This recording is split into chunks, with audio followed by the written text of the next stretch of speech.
Alrighty, so here is my PowerPoint on the Good War.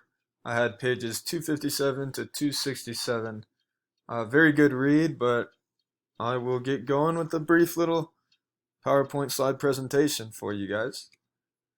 Alright, so to start things off, these were the two key mistakes that I read at the very start of page 257, and this is when in 1941 the Axis powers made two key mistakes.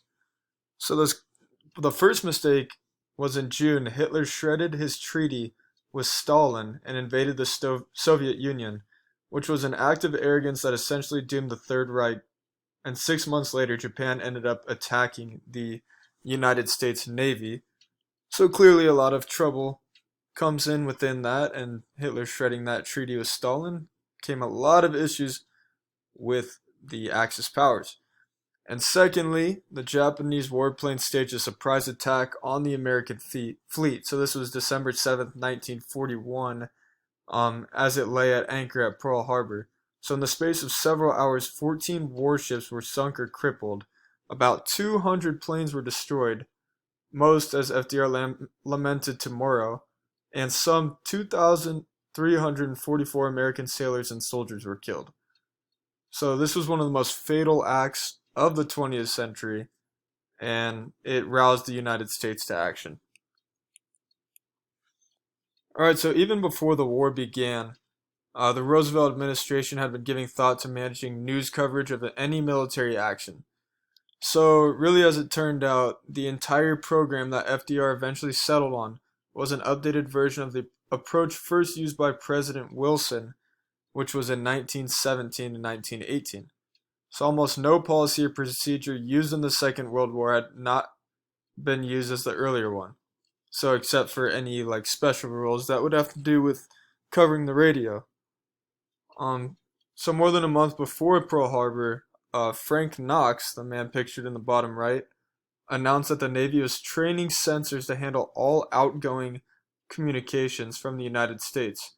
And basically this was in order to prevent leakage of military, naval, or economic information to enemy or unfriendly powers. Even so, Knox denied that the government was imposing a program of censorship on newspapers and broadcasts, but he did go on to voice his gratification over excellence motto that he had. But the situation only got worse.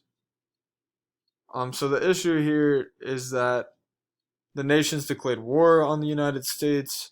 American reporters were kicked out of all areas under the control of the Axis powers, and really the war affected everything. So from work habits and marriage plans to living standards and life expectancy, like any other Americans, those in the news business were now scrambling to do their part. And really the issue was that a lot of the reporters were young, and a large number of them were headed straight to their local draft boards or enlistment stations. So the inexperience was an issue, but the press still had to do their part, so they used typewriters, notebooks, microphones, cameras during the great struggle. But yeah, we had to ask the question, well, what is next for the journalists? Will they stay inexperienced, or where will it go from here? So I asked the question from this reading, who's up next? And really, it was up to the next generation, or known as the new generation. So this included the young correspondents and photographers. And like I said, though they lacked experience, in a sense that didn't matter much, because nothing about the trench warfare fought during the horse and rifle days of the 1914 and 1918 would have prepared anyone for what was to come in the Second World War.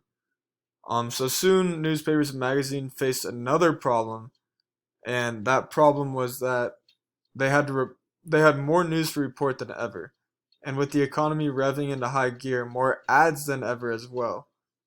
So essentially, the trouble was there's literally not enough paper to print them all on. The war brought shortages of everything from rubber to butter. In the newspaper and magazine field, the war meant shortages of ink, paper, pencils, trucks, and film.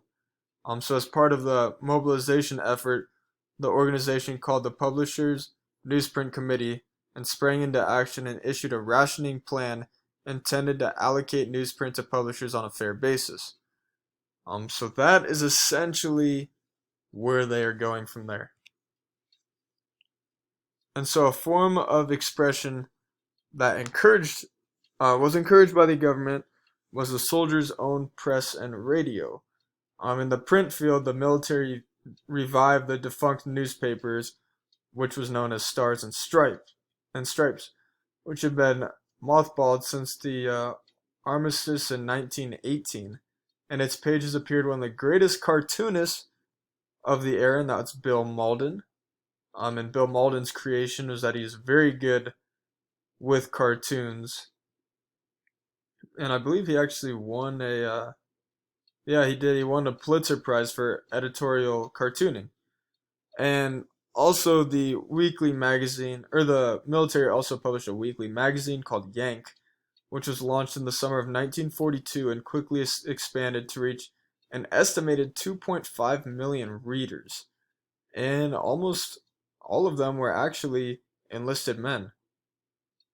So that was a big deal, especially in this time with the war and soldiers, what they do for some sense of entertainment, and them reading the Yank really brought things for them together. So to make all things work, after Pearl Harbor, the government established a new agency, and only 2 days after the Japanese attack, Roosevelt held a news conference, which he put nation's reporters, photographers, and editors on notice. And basically, he told them that wartime reporting must meet these two criteria.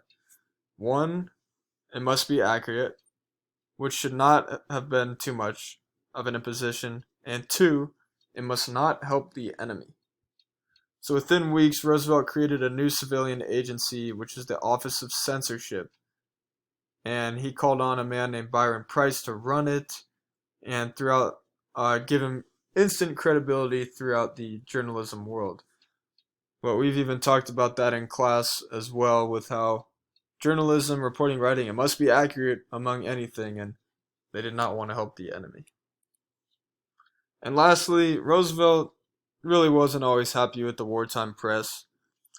So he urged cabinet members to go after those he referred to as the isolationists and the seditionists. In practice, FDR's subordinates tended to drag their feet in such cases, and few were ever pushed to conclusion. So the Social Justice magazine was a target, and that was Coughlin's magazine in 1942, and that of which accused Jews of both fomenting the communist revolution in Russia and simultaneously running the global capitalist system. So in the end, it was a concern, and another special concern of the Office of Censorship involved radio. So some brief consideration was given to ordering a public takeover of all commercial radio during the war, but it was never pursued. Instead, the administration tried to bring radio under the same regime as the print media. And another major focus of the government involved the black press. And really, that ends that. And that was my PowerPoint on pages 257 to 267 on the Good War. Hope you guys got a lot of information from this, and see you in class.